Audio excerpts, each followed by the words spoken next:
Good morning मित्रांनो. आज आहे आपला दिवस 55. सकाळी लवकर उठून पाणी पिलं, त्यानंतर फ्रेश झालो, त्यानंतर आपण ओट्स घेतले आणि त्यानंतर आपण घेतली ब्लॅक कॉफी.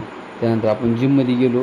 जिममध्ये गेल्यानंतर मग आपण आज मारले शोल्डरचा व्यायाम केला. मग शोल्डरचा व्यायाम केल्यानंतर मग आपण परत खाली आलो. खाली आल्यानंतर येता येता आपल्याला सकाळीच केळी घेऊन आलो. मग घरी यायच्या आधी आपल्याला ज्यूस प्यायचा होता घरी आलेल्या. मग घरी आलो, येताना पनीर पण घेऊन आलो. मग आपले सोयाबीन भिजायला टाकलेले, मग त्यानंतर पनीर आणि मिक्स केले.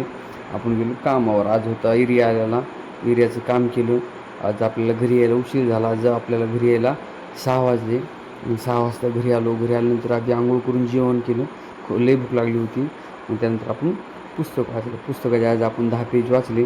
पुस्तकाचे 10 पेज वाचून झाल्यानंतर पाणी पिलं. पाण्याचे आपला आज ज्यानं 4 लिटरचं टास्क आपला पूर्ण गेला. 4 लिटर पाणी प्यायचं दिवसभरात. कारण की आज आमच्या इथं पाऊस पडला होता, त्यामुळे ज्यानं लई उकडत होतं. आणि आजचा दिवस संपला आपला. गुड नाईट मित्रांनो, उद्या भेटू.